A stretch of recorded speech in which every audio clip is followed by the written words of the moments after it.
Panthers with a dominant 34-20 win on the road in California at Cal Poly against a nationally ranked team. And Coach, a good road trip. What'd you like about that road trip, mentally, physically, and with the outcome?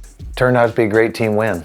I think we did everything right on the trip. It could have went either way with the way the trip was set up and the lateness of the game. But everything was on time. Our players were focused. They went out there with a purpose, and they executed. Punched him in the mouth right away, scoring on that first drive, an impressive first drive. Why was that important? Well, it was impressive because coming out of the chute, we wanted to come out fast. Felt you need to get ahead of a football team like that. If they're going to be running the football all day, you want to get a lead, hopefully a 2-possession lead, and we did that very early in the game. In fact, we got up by 3 possessions, and I think that takes it a little bit out of their wind out of their sail a little bit as far as the rushing game. Many long, sustained drives, mixing in the pass, the rush. Braley, again, MVC Newcomer of the Week. He seems to be getting more comfortable. Why is it important to string together those first downs and get those drives going?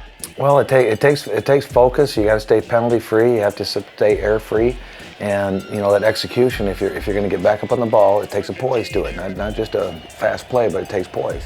So I think we showed that poise, and I think that in turn wears down the defense. Darius Fountain had a career-high night, and we saw glimpses of him last year. Why was this a breakout performance at Cal Poly?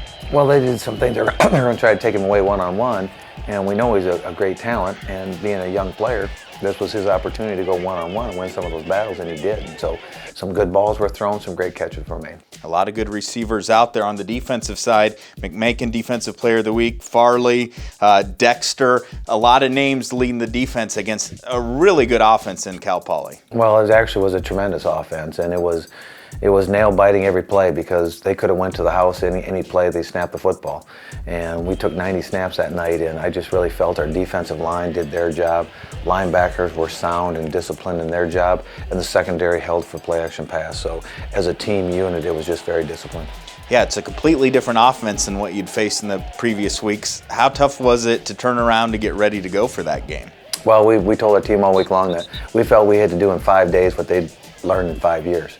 So it takes a great discipline. It takes a very focused, unselfish person to play against that, because it's not about you getting your tackle or any numbers. It was about you doing your job, and sometimes your job required to do something that was outside maybe the exact point of attack, but it was a factor in winning that down.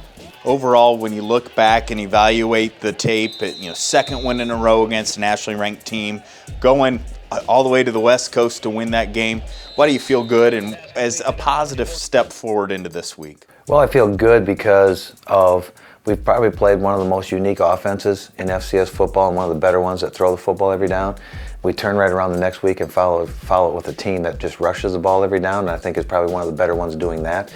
So now we go back into our league, and now things get bigger and tougher as we move forward. But at least we've experienced, I think, the extreme ends. Now we come back into the MVC. We'll get Coach's preview of this coming week right after this.